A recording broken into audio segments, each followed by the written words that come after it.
안녕하세요. 오늘은 누가 나의 이웃인가? Who is my neighbor? 이라는 제목으로 말씀을 드립니다. 기억잘 말씀 누가복음 10장 27절입니다. 내 마음을 다하며 목숨을 다하며 힘을 다하며 뜻을 다하여 주 너의 하나님을 사랑하고 또한 내 이웃을 내 자신같이 사랑하라 하였나이다. 어느 날 한 율법사가 예수님께 찾아와 말했어요. 선생님, 제가 영생을 얻기 위해서 어떻게 해야 할까요? 성경에는 뭐라고 기록되어 있느냐? 내 마음과 목숨과 힘과 뜻을 다하여 하나님을 사랑하고 내 이웃들을 내 몸과 같이 사랑하라고 하였습니다. 맞았다. 그렇게 하면 영생을 얻을 것이다. 그렇다면 누가 저의 이웃입니까? 내가 이야기를 하나 들려주겠다. 한 남자가 예루살렘을 떠나 여리고로 가던 길이었다. 가는 길에 강도들이 이 사람을 공격하여 마구 때리고 그의 돈과 옷을 빼앗아 도망갔다. 예루살렘은 해발 800m 고지대에 위치해 있었고 여리고는 해수면보다 300m나 낮은 저지대에 위치해 있었습니다. 그리고 예루살렘에서 여리고까지의 거리는 약 30km 정도였지요.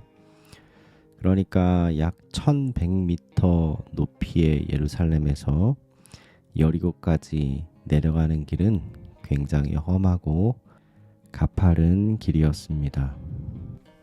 예수님께서 어떻게 영생을 얻을 수 있느냐고 물어온 율법사에게 대답으로 주셨던 이 이야기는 그 당시 실제로 있었던 이야기였습니다. 그러니까 오늘날로 치면 이런 것이죠.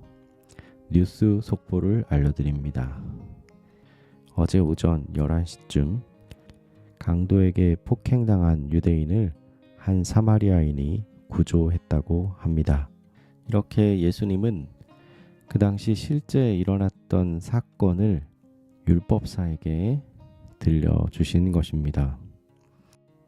그 남자는 뜨거운 태양 아래서 거의 죽어가고 있었는데 우연히 그 길로 제사장 한 사람이 지나가고 있었다. 오, 저런, 저 사람이 많이 다쳤구나. 그런데 유대인인지 아닌지 모르겠군. 죽었을지도 모르는데 시체를 만지는 것은 부정해. 그냥 가야겠다. 제사장은 죽어가는 강도 만난 사람을 발견하고는 서둘러 지나갔다. 곧 성전에서 봉사하는 레위인이 그 자리를 지나갔다. 불쌍한 사람 도와주기는 해야겠는데 시간이 없구나. 내가 아니어도 이미 누가 이 사람을 도와줄 거야. 이 레위인도 그냥 지나갔다.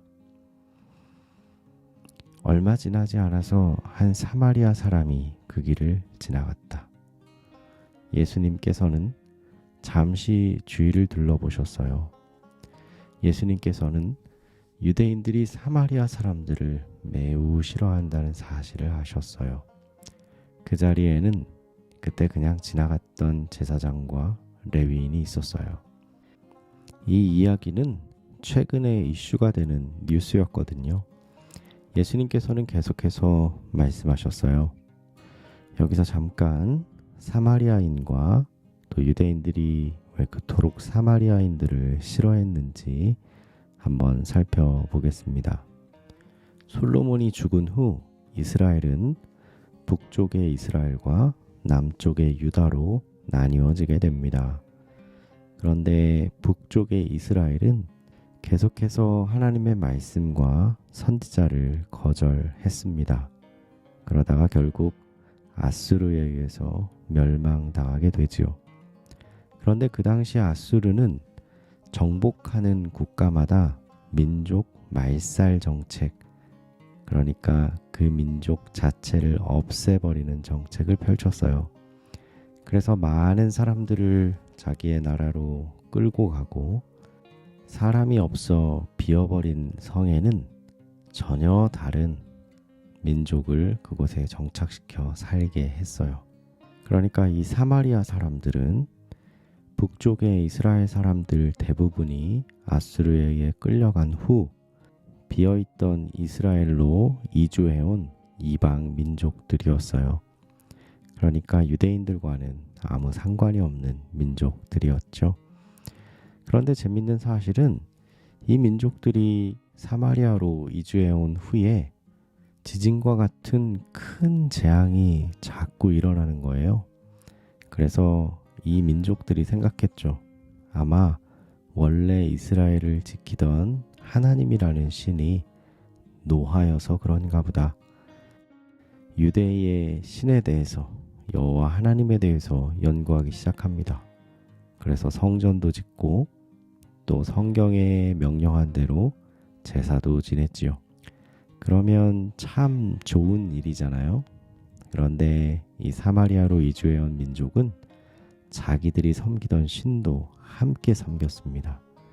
그래서 순수한 유대의 예배와 자기들이 믿던 이방신의 예배를 혼합해서 드렸던 것이지요.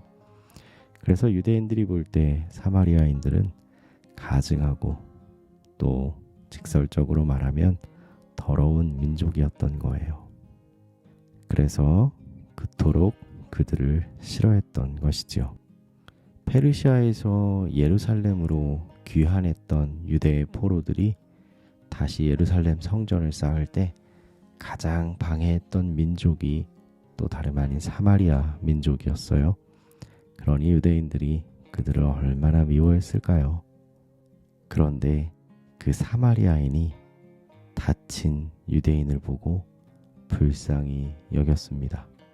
그 사마리아인은 다친 사람의 상처를 포도주로 소독시켜주고 그가 아프지 않도록 당시 진통제로 사용되었던 올리브유를 발라주었습니다. 그리고 자신의 나귀에 조심스럽게 앉혀 가장 가까이에 있는 여관으로 데리고 가서 돌봐주었습니다. 다음날 아침 사마리아 사람은 여관 주인에게 돈을 주면서 다친 사람을 부탁했다. 이것이 부족하다면 제가 돌아오는 길에 더 드리겠습니다.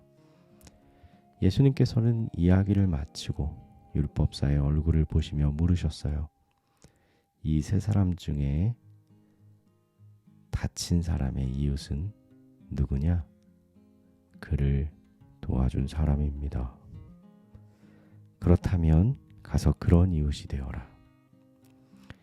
예수님께서는 우리에게도 좋은 이웃이 되라고 말씀하세요. 사람은 모두 사랑과 관심이 필요해요. 모든 사람은 하나님의 사랑 안에 있어요. 우리의 이웃은 우리의 도움을 필요로 하는 모든 사람이다.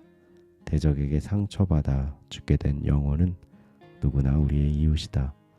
하나님의 소유인 모든 사람은 다 우리의 이웃이다. 질문 드리겠습니다. 여러분이 강도를 만난 사람이라면 사마리아 사람에 대해 어떻게 느꼈을까요? 두 번째, 강도를 만나 쓰러진 사람을 보고 제사장, 레위인, 사마리아 사람은 각각 어떻게 행동했나요? 세 번째, 율법사는 영생을 얻는 방법에 대해 예수님께 어떻게 대답했나요? 네 번째, 여러분의 이웃에게 하나님의 사랑을 나타내는 방법은 무엇이 있을까요? 다섯 번째, 교회에 허름한 옷을 입은 새로운 친구가 왔어요. 여러분은 그 친구를 어떻게 대하겠습니까? 기도하겠습니다. 사랑하는 아버지 하나님, 하나님의 명령대로 내 이웃을 내 몸처럼 사랑하게 해 주십시오. 사랑하는 예수님 이름으로 기도합니다. 아멘.